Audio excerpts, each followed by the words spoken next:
High friend केमन आछो तोमरा आशा करी भालो आछो आमिओ खूब भालो आछि। सामान्य परिमाणे चिकेन और पाउरुटी दिए जे एत सुंदर एक रेसिपि हय এই ভিডিওটি ना देखले तोमरा केउ बुझतेई पारबे ना। तार जन्य सकल बंधुदेर काछे एकटाई अनुरोध पुरो भिडियोटा देखार। तो चलो बेशी कथा ना बाड़िये तोमादेर साथे এই रेसिपिटा शेयर करे निই। এই रेसिपि तैरिर जन्य फार्स्टेई चले एसेछि चुलाते। चुले एकटा कड़ाई बसिए आमि भालो करे गरम करे निয়েছি। लो फ्लेमे रेखे दिए दिलाम 1 चामच बाटार।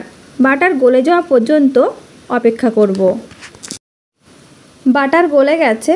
এখন আমি দিয়ে দিচ্ছি 6 থেকে 7 কোয়া মতো রসুন কুচি। বাটারের মধ্যে একটু ভেজে নেব যাতে রসুনের কাঁচা গন্ধটা চলে যায়। রসুন আমি 2 মিনিট মতো ভেজে নিয়েছি।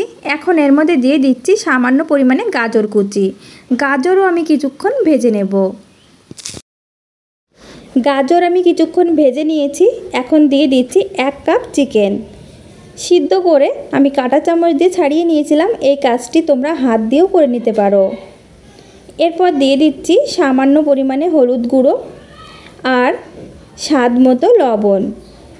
দিয়ে দেব হাফ চা চামচ চাট মশলা আর সামান্য পরিমাণে লঙ্কা গুঁড়ো। লঙ্কার পরিমাণটা তোমরা তোমাদের টেস্ট মতো দিয়ে দেবে।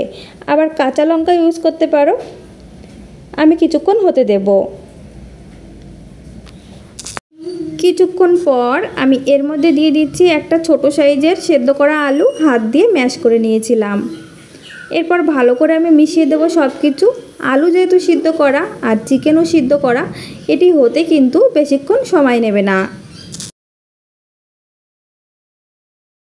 সব কিছু ভালো করে মিশিয়ে নিয়েছি। একদম রেডি হয়ে গেছে। এখন নামিয়ে ঠান্ডা করে নেব।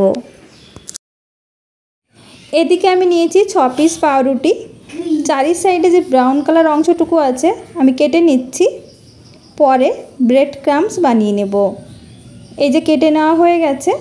একই রকম ভাবে আমি সব পাউরুটির চারি সাইডটা কেটে নেব।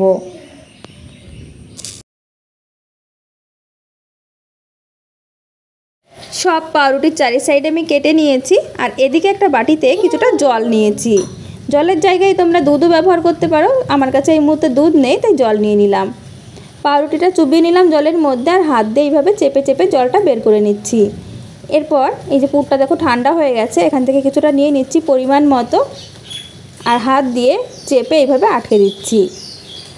দেখো কত সহজভাবে একটা বল তৈরি হয়ে গেল। একই রকমভাবে আমি সব পাউরুটিগুলো বল তৈরি করে নেব। একই রকমভাবে সব বলগুলো আমি তৈরি করে নিয়েছি। আর এদিকে একটা বাটিতে ডিম ভেঙে নিয়েছি। এই ডিমটা আমি একটু ফেটিয়ে নিচ্ছি। ডিম ফেটিয়ে নেওয়া হয়ে গেছে। এখন একটি করে বল নিয়ে নেব আর এই ডিমের মধ্যে দিয়ে ভালো করে লাগিয়ে নেব আর গরম তেলে ছেড়ে দেব। আগে থেকে একটি কড়াইতে পরিমাণ মতো সাদা তেল দিয়ে গরম হতে বসিয়ে দিয়েছিলাম। তেল ভালো করে গরম করে নেবে। এখন লো ফ্লেমে রেখে একটি করে বল নিয়ে নিচ্ছি আর ডিমের ব্যাটারের মধ্যে দিয়ে ভালো করে লাগিয়ে নিয়ে এই গরম তেলে ছেড়ে দিচ্ছি। সবগুলো একবারেই ধরে গেছে। মিডিয়াম টু লো ফ্লেমের মাঝামাঝি রেখে আমি কিছুক্ষণ হতে দেব। কিছুক্ষণ পর আমি উল্টে দেব। হাই ফ্লেমে রেখে ভাজতে যাবে না, তাহলে পুড়ে যাবে, তখন খেতে একদম ভালো লাগবে না। দেখো কত সুন্দর একটা কালার এসছে। মিডিয়াম টু লো ফ্লেমের মাঝামাঝি রেখে আমি উল্টে পাল্টে লাল লাল করে ভেজে নেব।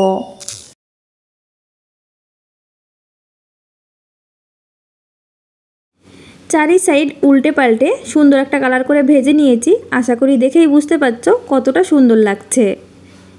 এখন আমি তুলে নিচ্ছি।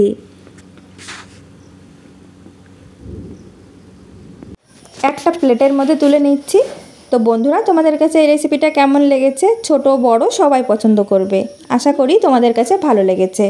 ভালো লাগলে লাইক, কমেন্ট এবং শেয়ার করে দিও।